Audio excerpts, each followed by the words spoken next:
Shalom, selamat pagi Bapak Ibu. Selamat kita beribadah kembali pagi hari ini, dan saya percaya bahwa sewaktu kita menyembah Tuhan banyak hal yang Tuhan berbicara kepada saudara. Amin. Lebih daripada khotbah, lebih daripada apapun, Allah bertakhta di atas puji-pujian. Jadi di surga nggak ada khotbah, nggak ada the best preacher, nggak ada. Yang ada penyembah. Amin. Dan kita semua sedang dilatih Tuhan untuk menyembah Tuhan. Jadi kalau saudara nggak biasa menyembah Tuhan di bumi, di gereja, bagaimana kita bisa menyembah Tuhan di sorga nanti? Pastikan saudara adalah penyembah. Karena Tuhan mencari penyembah yang benar. Penyembah yang menyembah Bapa dalam roh dan kebenaran. Orang-orang yang sudah dibenarkan bukan membenarkan diri karena agama, karena ritual. Tapi dibenarkan Allah karena kasih karunia Allah. Dan itulah saudara. Lihat kiri kanannya, katakan kau adalah penyembah yang benar. Amin. Amin. Karena kita menyembah Tuhan bersama-sama. Saudara, pagi hari ini adalah series kita yang terakhir. Mengenai Love for the City. Ya, ini series yang terakhir karena minggu depan kita akan membawakan bagaimana pengalaman-pengalaman apa yang didapatkan di conference di Manila, Filipina. Jadi saudara, kita akan baca, saya ambil dari kitab Wahyu. Wahyu 21 secara keseluruhan. Tapi ada beberapa poin yang saya ingin jelaskan kepada saudara nanti. Pastikan saudara siap, amin. Kita berbicara mengenai kota. Kalau saudara mau dengar yang Pastor Petra bagi tadi pagi, itu bagus dan saudara bisa melihat engkel-engkel yang luar biasa. Tapi saya juga bawa hari ini, semoga itu bisa memperlengkapi yang pertama. Amin. Jadi tetap seperti ini, saya judulnya kalau saudara lihat di Wahyu 21 mengenai langit yang baru dan bumi yang baru. Jadi saya beri judul tetap Kota Yerusalem Baru. Nah ini kan, saudara lihat seperti apa Yerusalem. Nah di pikiran kita macam-macam. Yerusalem dalam background arti tersendiri buat orang Israel, arti tersendiri buat gereja. Ya, ada pengalaman di orang Israel, tapi pengertian di gereja juga mengenai Yerusalem yang mungkin sekarang sedang beradu ya seperti itu. Mari kita lihat perspektif Alkitab mengenai kota mendatang ini. The city to come. Kota ini akan datang kepada kita. Kota Yerusalem baru. Ini saya kasih judul. Segala perkataan ini adalah tepat dan benar. Sebentar saudara lihat ayatnya. Ini wahyu yang dilihat oleh Rasul Yohanes di Pulau Patmos. Dalam kesulitan, dalam kesengsaraan dia, dalam pembuangan dia, dalam masa sulit hidup dia, Tuhan berbicara kepada dia. Amin. Di dalam keadaan setiap situasi saudara, mungkin saudara mengalami masa yang sukar, masa yang sulit, masa pergumulan. Kalau saudara berfokus kepada Tuhan, tidak fokus kepada masalah itu, saudara coba berdiam diri, maka saudara juga akan bertemu dengan Tuhan. Amin. Tuhan akan menjadi penghibur saudara, dan Tuhan akan berbicara mengenai hidup dan masa depan saudara. Segala perkataan ini adalah tepat dan benar. Nah, mari kita lihat ya. Gambar ini, saudara, iya kan? Saudara bayangkan kira-kira gimana ya gambarnya ini. Ini apa yang dilihat oleh Yohanes, ya. Tapi ini gambar dibuat oleh AI, iya kan? Jadi pernah gak saudara berpikir? Saya berpikir pernah kita bayangkan seperti apa Yerusalem itu? Ya itu pintar. Begitu dia lihat firman ini, langsung dia bisa cetak gambar seperti ini. Nah bayangkan, cuma dia bisa menulis tapi dia tidak masuk di dalam. Dia bukan manusia, amin. Tidak akan ada di dalam sini saudara. Kalau saudara lihat gambar-gambar ini kan lengkap.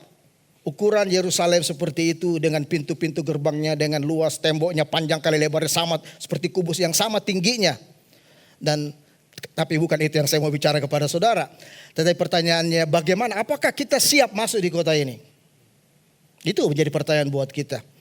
Jadi jangan cuma menjadi ilustrasi, jangan cuma kita lihat, diperlihatkan kepada Yohanes supaya disampaikan kepada kita, ditulis dalam kitab Wahyu supaya kita prepare hidup kita, supaya kita tidak hanya melihat seperti AI, tapi kita masuk di dalamnya.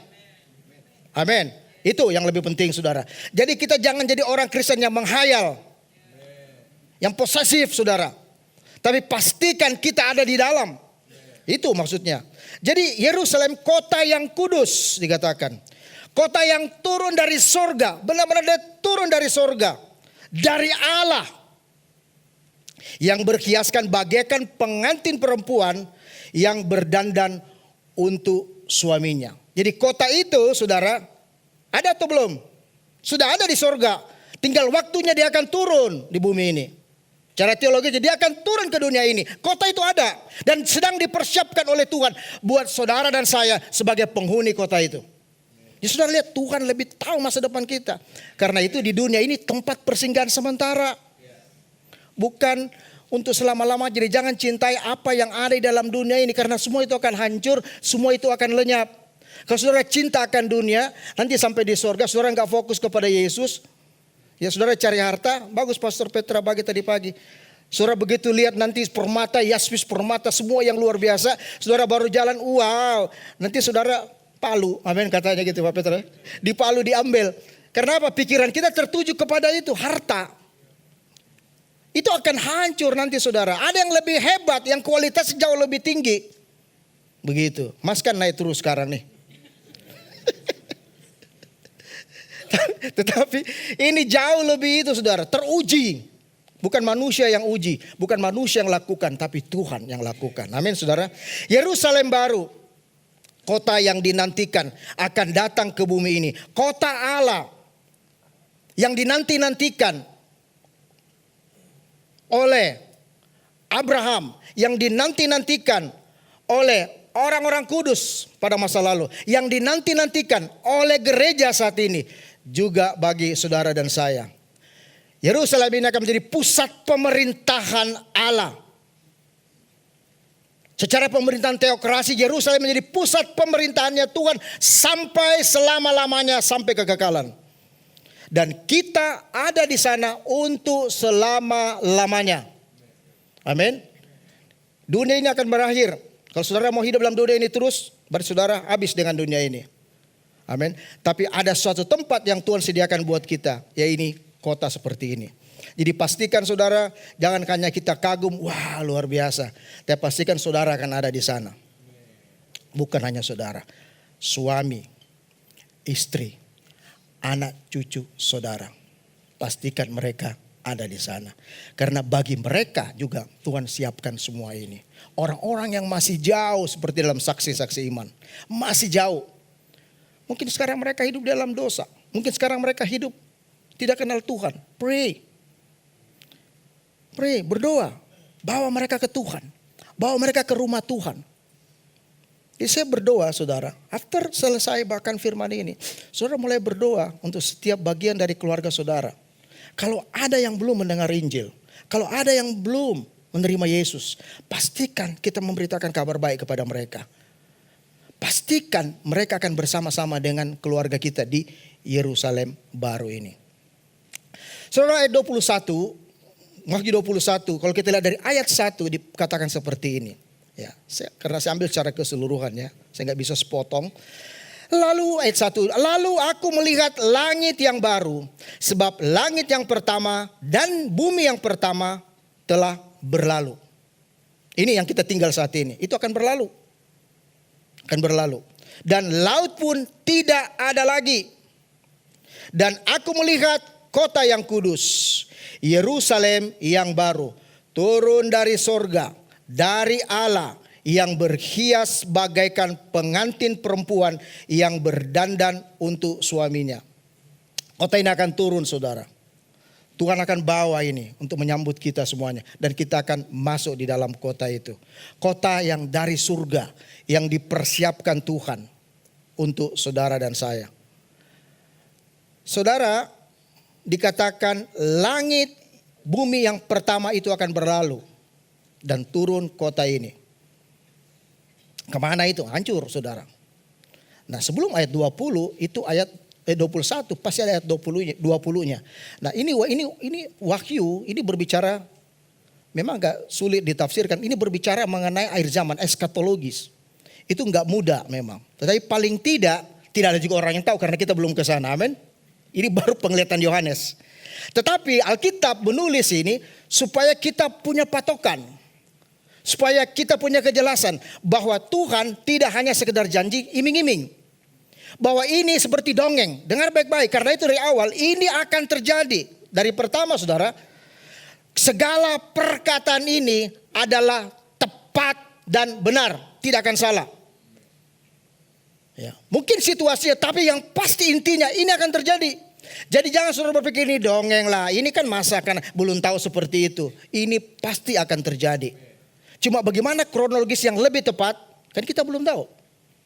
Tapi Alkitab tidak pernah saudara menuntun kita buta sesuatu yang alamatnya palsu.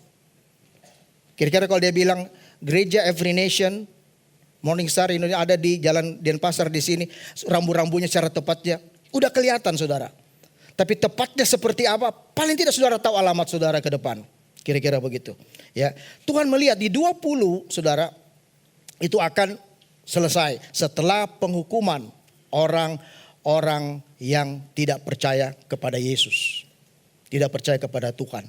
Karena sebelum Yerusalem baru ada namanya kerajaan milenium. Kerajaan 1000 tahun.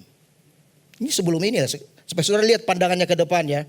Sebelum ini ada dan di sana kita hidup memerintah bersama-sama dengan Yesus. Tetapi setelah itu, saudara, ada penghukuman bagi orang-orang yang tidak percaya kepada Tuhan, yang memberontak kepada Tuhan. Mereka tidak akan bisa masuk di Yerusalem baru.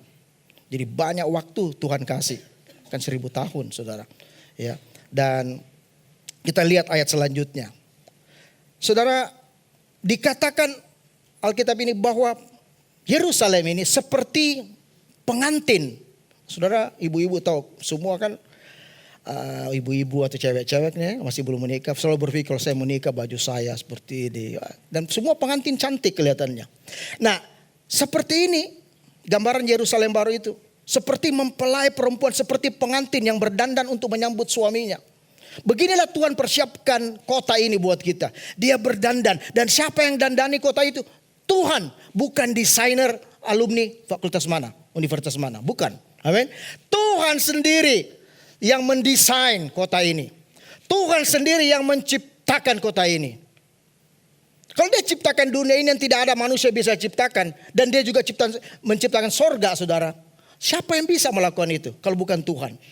Karena kalau saudara baca di Kejadian 1 dikatakan pada mulanya Allah, in the beginning God. Tuhan yang menciptakan semuanya. Bereshit. Tuhan yang menciptakan semuanya. Tuhan yang melakukan semuanya, bukan manusia. Ini Tuhan. Luar biasa saudara. Jadi kalau ini akan terjadi nanti, bukan karena Tuhan mau perlihatkan bahwa hey, dia hebat, dia besar. Tetapi itulah keinginan kasih Tuhan. Memberikan selalu yang terbaik buat saudara. Jadi masa depan kita adalah masa depan yang pasti. Masa depan yang baik. Dia menciptakan dari mulanya semuanya, bumi langit ini buat kita. Amin saudara. Dan dikatakan dan ia akan menghapus segala air mata mereka. Saudara sekarang kita berjuang barangkali dengan air mata. Amin. Siapa yang gak keluar air mata saat ini? Kita punya banyak struggle. Kita punya banyak pergumulan. Saya bahkan biasa kalau saya duduk sendiri. Kalau saya melihat semua perspektif, semua kerinduan untuk melihat. Ya termasuk gereja Tuhan. Supaya banyak orang diselamatkan. Melihat lagi apa yang kita terjadi dalam hidup kita. Sometimes air mata kita berlinang. Bukan karena bersedih, tapi karena kita mencintai Tuhan. Bukan merenungkan nasib, tapi karena kita mengasihi Yesus. Dan kita bersyukur walaupun hal-hal yang kurang baik menimpa saudara. Tapi bersyukurlah saudara, karena saudara masih dipelihara dan dijaga oleh Tuhan. Makanya air mata itu keluar dan kita mengangkat tangan saya, Tuhan terima kasih. Mungkin badai. Kita menyanyi lagu-lagu tadi bukan sekedar lagu. Di dalam badai, di dalam api. Tuhan selalu bersama-sama dengan saudara. Dia menolong saudara. Dia menuntun jalan kehidupan kita. Dia tidak pernah menjerumuskan kita. Itulah yang harus selalu kita ingat. Bukan kita terbuai dengan fasilitas, dengan semua apa yang kita dapat. Semua merek yang kita hidupi saat ini. Dengar baik-baik Bapak Ibu. Semua itu akan berlalu dan tidak bisa dibandingkan dengan Yerusalem baru yang Tuhan sediakan buat saudara. Karena itu untuk apa kita pertahankan sesuatu yang bukan milik kita. Bukan milik kita, hanya dinikmati sementara, temporali. Karena semua itu akan berlalu. Ada satu hal yang Tuhan mau, kekekalan. Kalau saudara mengasihi saudara, suami, istri, anak, cucu saudara, pastikan saudara berdoa buat mereka. Amin. Pastikan dia ada di kursi di samping saudara nanti waktu saudara minggu depan datang ke gereja. Berdoa itu kapan terjadi, tapi saudara harus berdoa. Karena waktu-waktu ini jahat. Dunia sedang merebut keluarga kita. Dunia sedang merebut anak cucu kita. Tapi Tuhan, dia bilang, aku berdoa buat kamu. Kalau Tuhan aja berdoa, kita harus berdoa. Supaya kita sampai di tempat ini. Saya mau berdoa, mendorong saudara. Karena begitu besar cinta Tuhan. Dia akan menghapus segala air mata mereka. Dan maut tidak akan ada lagi. Tidak akan ada lagi perkabungan. Atau ratap tangis, atau duka cita. Sebab segala sesuatu yang lama itu telah berlalu. Yang lalu biarlah berlalu, yang baru sudah datang. Itulah Yerusalem baru. Jangan diingat-ingat lagi yang lama, yang baru sudah datang. Itu pasti saudara. Lihatlah, dia perlihatkan kepada Yohanes, lihatlah, aku menjadikan segala sesuatu baru. Tuhan menjadikan segala sesuatu baru dan firman-Nya, tuliskanlah segala perkataan ini.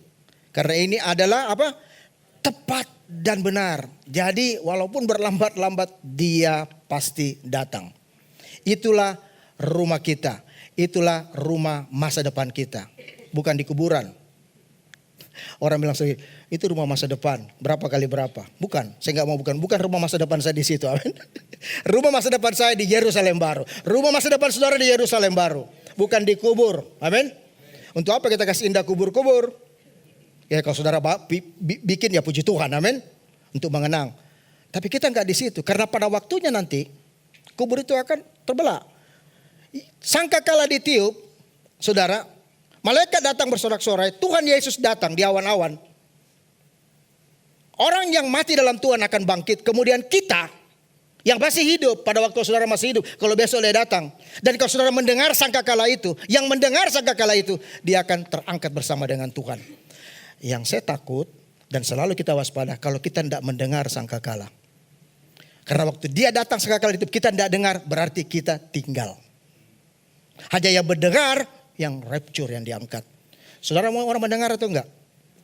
Yang mau mendengar, angkat tangan. Pastikan saudara jangan tutup telinga rohani saudara. Jangan pandang enteng firman Tuhan. Dari sekarang belajar mendengar. Amin. Belajar mendengar. Karena kalau saudara tidak dengar nanti saudara Tuhan. Waktu dia datang, waktu dia tiup sekali-kalanya. Saudara tidak melihat seperti biasa-biasa saja. Dan saudara kaget tiba-tiba orang di samping saudara, orang yang saudara kasih enggak ada. Baru saudara budak. Enggak dengar. Sekarang latihan. Yang dengar katakan amin. Amin. Masuk surga semua kita ini. Iya kan? Nah iya kita masuk surga.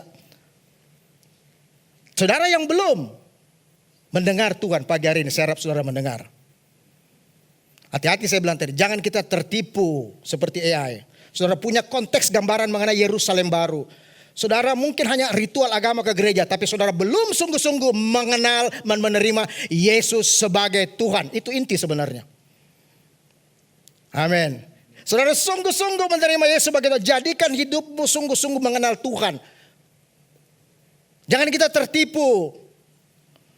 Jangan kita tertipu. Kita apa saya pas. Tetapi saudara akan cek hidup saudara. Nah mari kita lihat saudara. Ayat 7. Barang siapa menang, ia memperoleh semuanya ini. Yang menang ya. Dan aku akan menjadikan Allahnya. Dan aku akan menjadi Allahnya. Dan ia akan menjadi anakku. Tetapi orang penakut. Terjemahan aslinya. Tetapi orang yang penakut memberitakan Injil. Di TSC-nya tulis begitu. Orang yang takut memberitakan Injil. Orang yang takut bersaksi. orang-orang yang tidak percaya, orang-orang yang keji, orang-orang pembunuh, orang-orang yang sundal, tukang-tukang sihir, penyembah berhala, dan semua pendusta. Mereka akan mendapat bagian, tidak akan mendapat bagian. Dan mereka akan mendapat bagian dalam lautan yang menyala-nyala oleh api belerang. Inilah kematian yang kedua. Ini syarat, saudara. Jadi kita jangan salah begitu. Orang-orang yang tidak melakukan ini hanya pengetahuan. Makanya Matius 7:21 Tuhan bilang begini. Mereka bilang seperti ini. Dengar ya saudara. Tuhan, Tuhan. Ini orang-orang yang kecewa. Berarti ada yang kecewa nanti dong. Matius 7:21. Tuhan, Tuhan. Bukankah kami sudah bernubuat? Apalagi saudara. Tuhan, Tuhan. Bukankah kami sudah menyembuhkan orang? Tuhan, Tuhan. Bukankah kami. Siapa orang itu? Siapa itu saudara? Menurut saudara siapa? Orang yang punya agama. Agamanya apa itu? Kristen. Kristen. Sungguh saudara. Bernubuat. Siapa yang bernubuat kalau bukan orang Kristen? Siapa yang menyembuhkan orang? Dari mana dia tahu dia bisa menyembuhkan orang? Pasti dari firman. Dia sembuhkan orang. Oh, orang itu sembuh. Dan dia berserang. Dia pikir dia menyembuhkan. Tuhan yang menyembuhkan. Kita hanya alat. Hati-hati dengan kita seperti ini. Karena Tuhan juga gak mau dipermalukan. Soalnya banyak cerita kan. Murid-murid bilang begini. Tuhan, Tuhan. Kenapa orang-orang itu. Mereka bukan muridmu. Mereka bisa menyembuhkan, mengusir setan. Dan setan-setan lari. Kan murid juga kaget. Kenapa mereka bisa? Padahal kita ini Tuhan. Kita ini muridmu. Tapi kok dia bisa? Tuhan bilang gak apa-apa. Yang penting nama Tuhan dipermuliakan. Pernah baca itu gak? Iya. Artinya kita juga hati-hati. Kita jangan terjebak dengan agama. Saya beritahu saudara, jangan saudara terjebak dengan agama. Oh, saya pernah bernubuat buat orang. Oh, saya pernah mendoakan orang. Dan kita pikir itu kita. Bukan. Tapi kita lupa mengenai diri kita sendiri. Amin. Kita lupa mengenai keselamatan kita.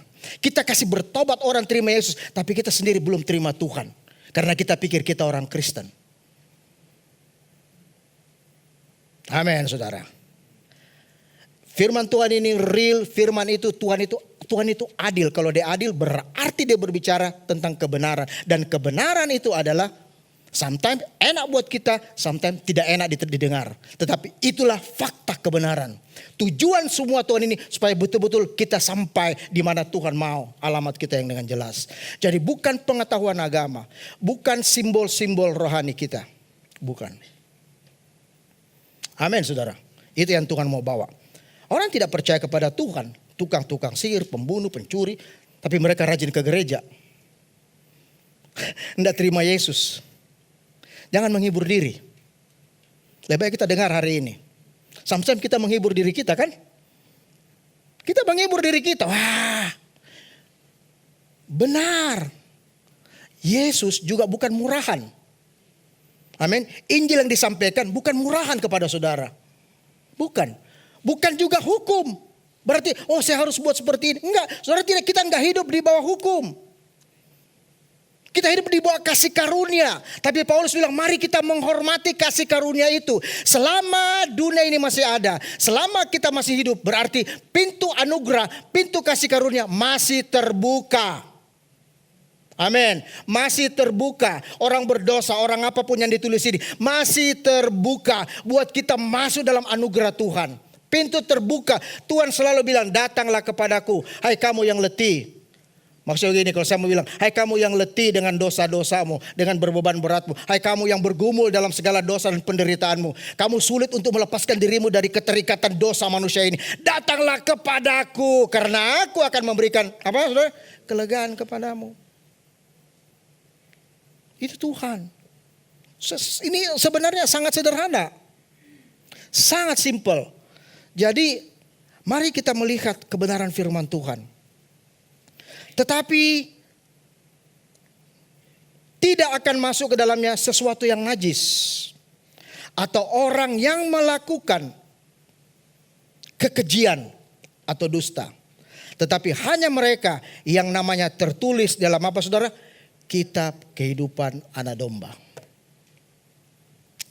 Saya pastikan saudara, selama kita buka hati kita, mungkin kelihatannya ini berat, tapi Tuhan. Nah begini saudara ya, begini. Kalau kita mendengar sesuatu kebenaran dan kita masih bilang seperti ini, aduh Tuhan, aku kayaknya jauh dari itu.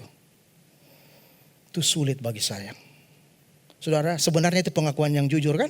Saya juga seperti itu. Kalau kita buat seperti ini, Tuhan bilang anugerahku cukup buat engkau. Iya saudara. Daripada kita bilang, Tuhan aku bersyukur. Aku tidak hidup seperti ini. Aku bersyukur aku menjadi orang Kristen. Aku bersyukur aku rajin ke gereja. Aku bersyukur aku sudah melayani. Aku bersyukur karena aku berdoa buat orang lain. Hati-hati mental rohani Farisi. Yang menyangka dia rohani. Padahal rohana. Itu saudara. Tuhan gak mau kita menjadi farisisme. Itu dibilang ragi. Tuhan Yesus bilang hati-hati dengan ragi orang Farisi dan ragi orang Saduki. Hati-hati dengan ragi itu. Ragi itu berarti perbuatan mereka. Kehidupan mereka. Jangan kita ragi itu masuk dalam diri kita. Jangan saudara. Jadi lebih baik kita bilang Tuhan susah. Saya nggak sanggup. Dan itu pertanyaan, terus apakah harus yang aku perbuat Tuhan? Terus saudara datang ke bawah kaki Tuhan. Tuhan bilang mari anakku. Siapa yang lakukan itu? Antara Maria dengan Marta. Maria, dia duduk di bawah kaki Tuhan. Dan dia bercerita semua hidupnya. Dan dia menangis. Dia menceritakan pergumulannya. Mungkin dia ceritakan segala dosa-dosanya. Sampai kepada titik ini. Itu yang mau Tuhan kita lakukan. Daripada kita datang dengan keangkuhan rohani. Dan berkata aku bersyukur Tuhan. Aku sudah menjadi pelayan Tuhan yang baik. Aku bersyukur Tuhan. Kata bersyukur seperti memuliakan Tuhan padahal menyombongkan diri kan. Aku bersyukur Tuhan aku menjadi orang Kristen yang baik. Aku bersyukur aku tidak seperti dia. Aku bersyukur aku mengenal Yesus. Tidak cukup sampai saudara kenal saudara. Saudara bukan mengenal Yesus tapi mengikuti Yesus. Memikul salibnya dan memberitakan Injil kerajaan surga. Supaya kita tidak menjadi menciptakan orang-orang Kristen yang memble. Yang murahan. Yang gampangan. Tapi orang-orang Kristen yang ditempa. Lebih baik kita bersusah-susah. Gitu saudara. Amin.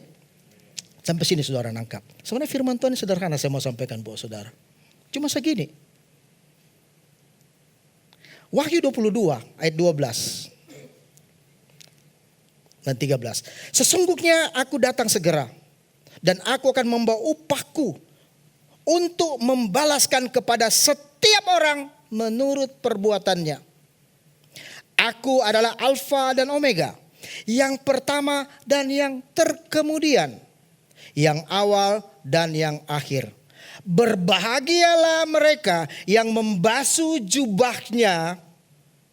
Mereka yang akan memperoleh hak atas pohon-pohon kehidupan. Dan masuk melalui pintu-pintu gerbang ke dalam kota itu. Yerusalem baru. Membasuh jubahnya. Perbuatan, jubah itu perbuatan. Segala sikap yang tadi jubah kenajisan, jubah keduniawian. Kita basuh dengan darah anak domba Allah. Semua itu akan disucikan oleh Tuhan. Supaya setiap apa yang Tuhan berikan kepada saudara, kekayaan saudara, harta saudara, kepintaran saudara, semua dipakai untuk kemuliaan Tuhan. Amin. Tuhan memberkati hidup kita. Tuhan memberikan kesehatan kepada kita. Dia berikan kekayaan buat kita. Supaya apa? Pakai untuk kemuliaan Tuhan. Bukan untuk kita terlena dan tertidur dalam semuanya ini. Semua akan dipakai Tuhan untuk kemuliaan Tuhan. Saudara melayani, saudara punya talenta, pakai untuk melayani Tuhan. Saudara diberkati oleh Tuhan, pakai buat kemuliaan Tuhan. Semua buat Tuhan. Dari Tuhan, kembali buat Tuhan. Itu yang Tuhan mau. Itulah kehidupan kita. Tuhan menciptakan langit. Punya tujuan buat saudara. langit, surga yang baru itu, surga itu akan datang ke dunia. Bumi ini akan lenyap. Dia bertakhta di surga. Saya suka nonton Bocor Halus. Bocor Halus itu ini. Bicara politik tapi orang-orang wartawan. Ada yang suka nonton itu. Jadi kutip-kutip sedikit apa yang terjadi sekarang. Kira-kira begitu. Saya kasih bocor halus sedikit, saya tutup dengan bocor halus. Bos. Saudara tidak penasaran nanti kan? Jadi gini saudara. Singkatnya Wahyu ya. Pada akhirnya nanti, karena ini kan bukan teaching, bukan pengajaran. Jadi bocor halus. Supaya saudara nggak penasaran. Jadi Tuhan datang kedua kali. Dia nggak langsung turun ke bumi. Tapi dia datang di awan-awan. Kira-kira gitu. Baca nanti. Itu ditulis di dalam perjanjian baru. Di Tesalonika. Paulus tulis juga ada di Korintus. Dia datang di awan-awan. Untuk menjemput kita. Dan sangkakala tiup ya. Dan orang. Ya sampaikan dalam 1 menit. Orang-orang yang menerima Yesus. Mereka mati sebegitu. Mereka akan dibangkitkan. Menyongsong Tuhan di awan-awan. Dan kemudian kita yang masih hidup, kita pun terangkat bersama dengan Tuhan. Apa yang terjadi di sana? Terjadi reuni yang besar. Di mana saudara dan saya dan sanak famili kita yang mencintai Tuhan akan berkumpul bersama-sama pada reuni akbar. Itulah perkawinan perjamuan anak domba Allah. Ini eskatologi. Perjamuan perkawinan anak domba Allah. Setelah itu, Tuhan akan membawa kita masuk dalam kerajaan milenial. Belum. Setelah itu, setiap kita akan mendapat penghakiman Kristus. Namanya pengadilan Kristus. Itu ada di Korintus. Paulus menulis. Apa itu pengadilan Kristus? Orang-orang Kristen. Orang-orang yang ada di sana tadi. Yang dibangkitkan. Yang terangkat. Mereka akan mengalami pengadilan Kristus. Pengadilan Kristus adalah kita mendapatkan upah. Reward dari Tuhan atas semua apa yang kita sudah lakukan. Tuhan itu adil. Saudara penyanyi, saudara melayani Tuhan, saudara asyir, saudara lakukan apa aja. Menolong orang lain. Saudara akan dapat upah dari Tuhan. Itu yang disebut mahkota. Dan Tuhan tidak pernah salah. Dia adil saudara. Setelah kita mendapatkan upah, bahkan tua-tua melepaskan jubahnya. Dia merasa mahkotanya, dia merasa gak layak. Bayangkan sudah di surga, walaupun dikasih reward. Kita juga gak layak terima itu, karena bukan kita. Melepaskan semuanya dan berkata, kuduslah, kuduslah Tuhan. Itu lagu tadi, holy, holy, holy. Setelah itu Tuhan membawa kita masuk dalam kerajaan 1000 tahun namanya milenium. Dan 1000 tahun Tuhan akan memerintah. Raja Daud akan ada di sana. Dan saudara akan ada di sana selama 1000 tahun. Iblis diikat selama 1000 tahun. Adalah masa kedamaian buat kita. Selama 1000 tahun pemerintahan Allah ada di sana. Dan kita memerintah bersama-sama dengan dia. Iblis gak ada. Tapi di akhir masa 1000 tahun saudara. Terjadi penghukuman. Setan dilepas. Mereka berontak. Dan pada saat itu terjadi pengadilan yang kedua. Namanya pengadilan takhta putih. Pengadilan takhta putih bukan bagi kita. Pengadilan takhta putih adalah mereka yang namanya kita baca tidak ditulis dalam kitab kehidupan. Pada waktu itu kita bersama-sama dengan iblis masuk dalam penghukuman yang kekal. Baru ada Yerusalem baru. Jadi Yerusalem baru enggak ada lagi antek-antek iblis di dalam. Enggak ada lagi kompromi. Semua udah selesai. Pada waktu saudara diangkat sama Tuhan, kita mengadakan reuni yang besar. Pada saudara diangkat oleh Tuhan, terjadi masa tribulasi. Masa kesusahan besar di dunia ini. Kesusahan yang besar yang belum pernah terjadi sebelumnya. Untuk apa saudara? Akan kumpul harta dan semuanya untuk masa kesusahan yang besar ini. Enggak ada artinya. Enggak ada artinya saudara. Semua itu enggak ada artinya. Tidak ada. Karena pada waktu itu seberapa besar harta saudara, seberapa hebat saudara kumpulkan, pada masa itu tidak akan pernah terjadi sebelumnya dan tidak akan pernah terjadi lagi. Orang yang hebat sekalipun akan lebih baik begini, lebih aku mati. Orang mau cari mati tapi gak mati. Jadi gak ada gunanya harta. Gak ada semua yang saudara banggakan dalam dunia ini.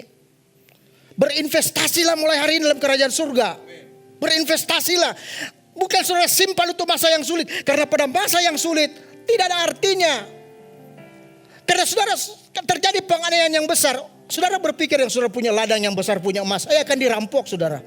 Orang berpikir lebih gimana mati, lebih baik mati daripada bertahan hidup. Tapi gak mati-mati. Tapi bagaimana dengan mereka mengasihi Yesus yang sudah investasi? Dia udah reuni tadi. Mau saudara tinggal? di masa tribulasi. 7 tahun, lama saudara. 7 tahun lamanya. Mau saudara di situ? Saya berdoa tidak ada yang kita mau, amin. Dan Tuhan juga tidak mau kita di situ. Tuhan gak mau. Tuhan gak mau suami, istri, anak, cucumu ada di sana. Dan itu doa Tuhan. Kita mau, kita berkumpul bersama saudara-saudara kita. Amin. Is Jesus. Kembali. Kita mau sampai di sana. Kita mau ada di kota itu, Yerusalem baru. Mari kita tinggalkan hidup yang lama. Enggak perlu agamawi juga. Tuhan mau saudara diberkati sekali lagi. Tapi saudara harus melepaskan yang cinta dunia. Dan pakai semua itu untuk kemuliaan Tuhan. Pakai semua buat Tuhan. Datanglah kerajaan-Mu Tuhan. Di bumi seperti di surga. Biarlah kami hidup sebagai orang-orang yang mengasihi dan mencintai Tuhan. Semua akan berlalu. Langit, bumi yang lama ini akan berlalu. Dan kami rindu ada di Yerusalem baru. Kalau saudara merasa saudara ingin berdoa buat suami kah, istri kah, anak cucu kah, yang saudara ingat saat ini, let's pray. Mari kita nyanyikan lagu ini. Dan sewaktu lagu ini dinyanyikan, pemusik saja. Mungkin saudara berdiam. Tapi berdoa.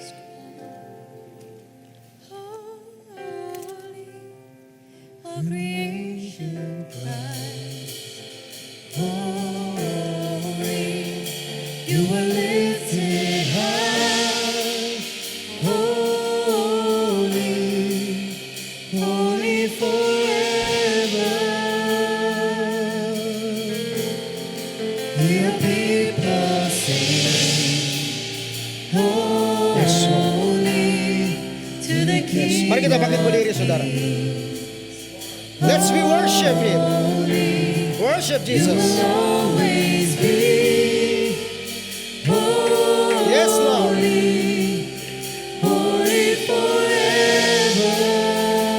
Waktu saudara nyanyikan lagu ini, ingat keluargamu. Jesus.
Saudara, saya percaya selama firman Tuhan disampaikan, dan itu yang saya rasa juga, Tuhan berbicara kepada saudara.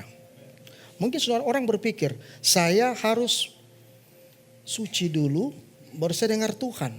Tidak, jangan salah saudara. Sewaktu saya berdosa, sementara Paulus berdosa, Tuhan berbicara kepada dia. Jadi bukan kita suci dulu, itu proses. Sementara kita berdosa, Paulus pembunuh, Tuhan bicara kepada dia. Sementara dalam perjalanan saya masih berdosa, Tuhan berbicara kepada saya. Dan saya menyerahkan hidup saya sama Tuhan. Saudara punya pengalaman seperti itu. Saya percaya pagi ini, sewaktu firman Tuhan disampaikan, Tuhan berbicara kepada saudara. Intinya begini, Tuhan mau bilang, kasih karunia masih terbuka. Ini waktunya. Jadi jangan bermain-main dengan Tuhan. Jangan hidup obsesi. Jangan membenarkan diri. Jangan menghibur diri. Tapi lihatlah kepada kebenaran. Jangan sampai kita ada di golongan Matius 7:21. Itu orang Kristen, ya. Tapi bukan murid Yesus. Murid Yesus, dia mau pikul salibnya dan mengikuti Tuhan, membayar harganya. Supaya kita bisa pikul salib, supaya kita bisa bayar harga, kita harus terima Yesus sebagai Tuhan. Saat ini, kalau saudara merasa, Tuhan saya perlu Engkau, mari kita tundukkan kepala kita. Kalau Tuhan berbicara kepada saudara pagi hari ini,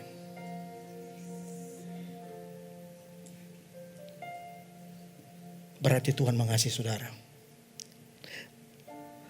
Rebut kami dari cengkeraman iblis. Mungkin anak-anakmu ini kami tidak punya kekuatan untuk melepaskan semuanya itu. Tapi Roh Kudus mampu. Kami hanya mau merendahkan hati, pikiran kami kepada Tuhan. Dan Tuhan menjamah kami. Kalau itu saudara merasa perlu menerima Yesus, tahu bahwa itu hanya agama.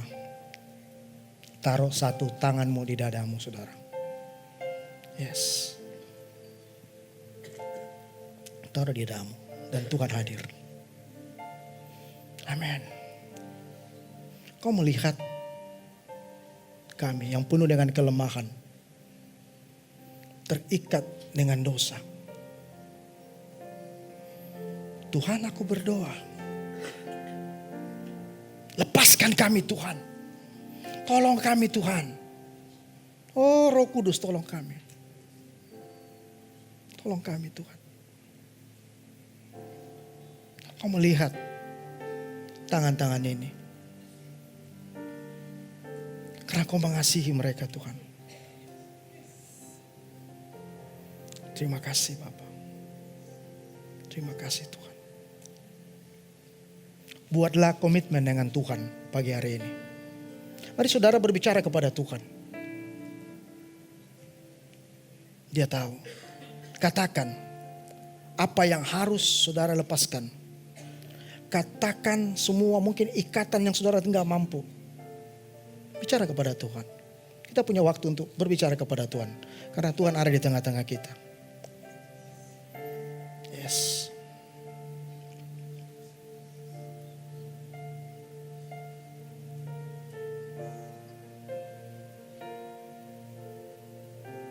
Terimalah Yesus sebagai Tuhanmu dan juru selamatmu pribadi. Ikut doa saya, mari katakan. Bapa di sorga, hari ini aku datang kepadamu. Dengan segala kelemahan-kelemahan dalam hidupku. Ikatan-ikatan yang membelenggu dan mengikat hidupku. Yang mengikat pikiranku. Aku minta kelepasan dari Engkau. Lepaskanlah hambamu dari semua ikatan ini. Sebut ikatan saudara.